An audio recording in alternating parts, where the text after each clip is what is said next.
Oh, no, it's nothing. Don't worry about it. Welcome, everyone. Welcome, Barmy Badger Army, to Friday the 13th 3D Reviewed. Now, this was released in 1982. I was 2 years old at the time, so I would never have been able to watch this at the cinema, which is a shame, because I think it's a fantastic way to watch a good old slasher. It's the best way to watch slashers is in the cinema.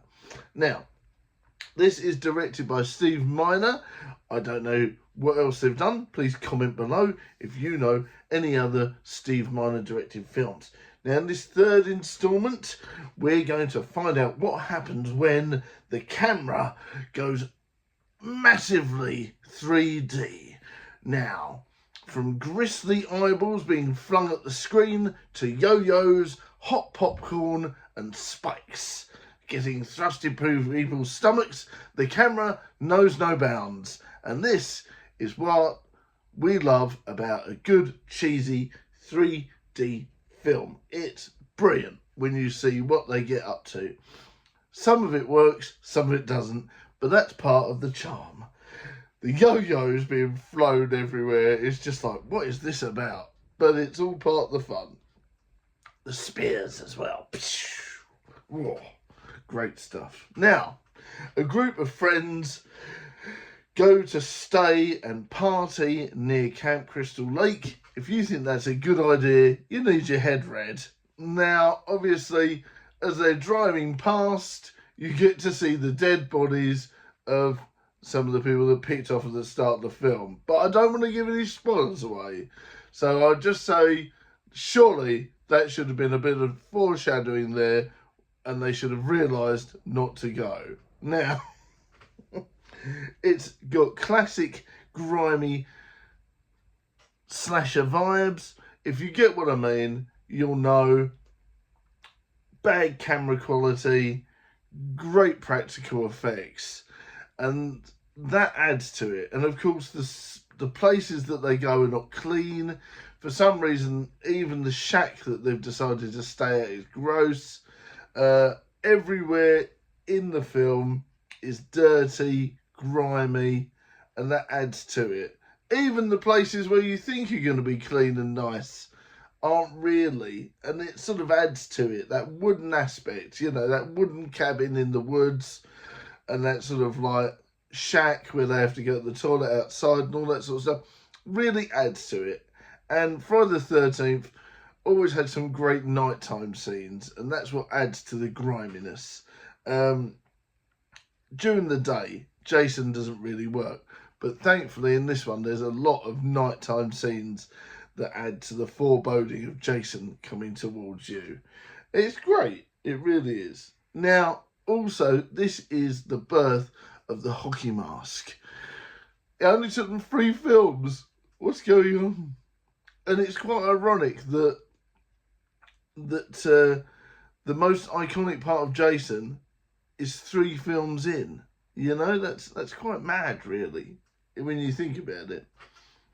But yeah, there's a great cast of sort of like wannabe campers, and this is part of the fun. I think this is so far the nicest amount of people that you've got in there that have got personality.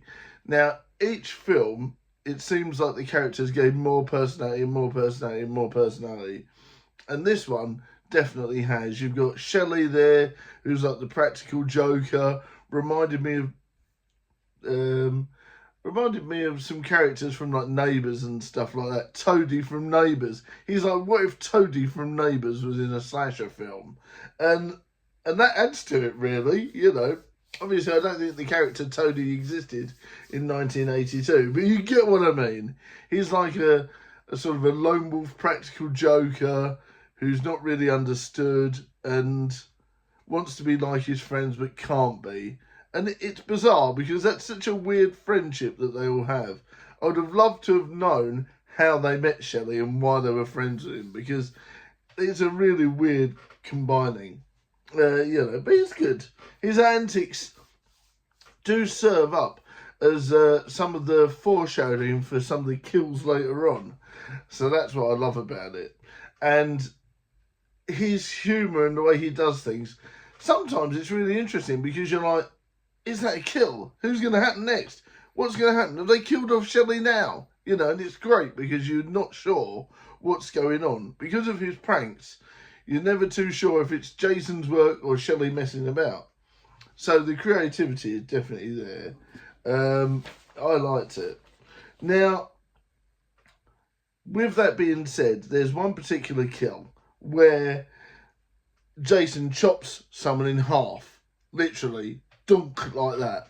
And Terrifier definitely took that and ran with it and took it to hell. Because you see the character folded up against themselves like that, pretty much, near the end of the film. And, you know, that was part of the grossness. But also, there's a hot poker that gets embedded into someone's stomach. 3D wise as well. So that's part of the fun. So yeah, the kills are really inventive.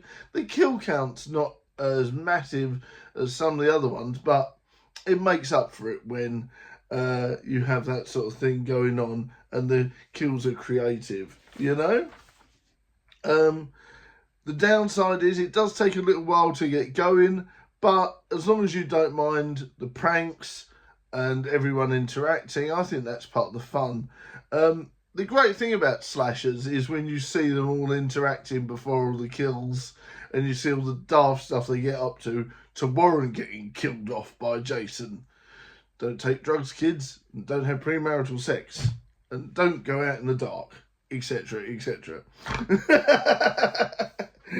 That's what the film teaches you. But yeah, once all that sort of stuff's out of the way, it's slasher time! And Jason has got his hockey mask, and that gives him a bit more confidence, I feel.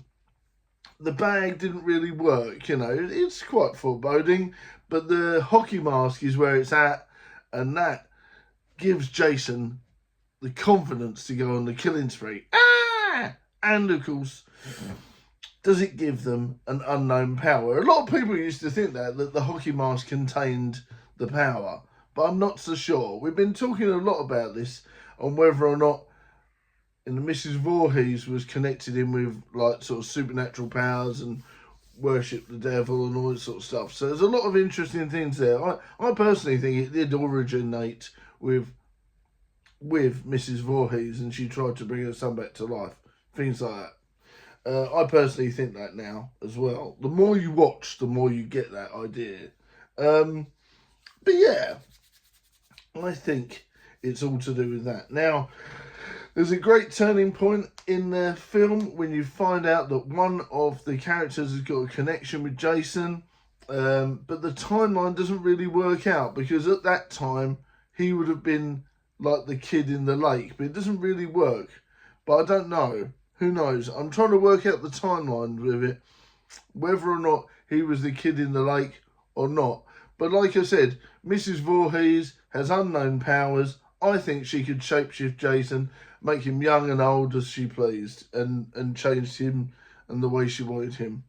A lot of people also think that the spirit of Mrs. Voorhees possesses Jason. That's also another thing. But yeah, it's a turning point in the series, and it's very enjoyable for what it is. There's links to Tom Savini. One of the characters is reading a Fangora magazine just before a kill, and Tom Savini and Godzilla are mentioned. So that's an interesting point. We also have a now headed Mrs. Voorhees in the lake. Practical effects wise, that was fantastic. I loved seeing that. It was really great, and it was a fantastic jump scare at the end of the film. But it made no sense whatsoever. It really made no sense whatsoever. And it just added more questions that they never answered. Never answered, I tell you. I'm pretty sure they never answered why Mrs. Voorhees now has her head back and was in the lake. Because they blatantly say it was a woman in the lake. They don't say, oh yeah, it was Jason turned back to a little kid. It was a woman. And that's not mentioned anywhere else. So I'm like, what's that all about? Doesn't make any sense. But yeah, the grimy feel of the film, the great hockey mask entry, the cool kills, the fact that we finally get some personality with the guys going to summer camps and all that sort of stuff. So I really enjoyed it, and fun kills, daft 3D. It was a great film. Has anyone seen this actually in 3D? Because I haven't seen it. Is there a VHS with it in 3D that comes with glasses? I'd love to know if someone knows. Please comment and let me know. So this was a fun entry to the series. Obviously, we finally got the Jason we all deserve. He's less clumsy, more like the real Jason that comes along and scares everyone with us. So yeah, it's definitely a fun film. I'm going to give it a good old 7.5 out of 10. What do you guys think? Comment below.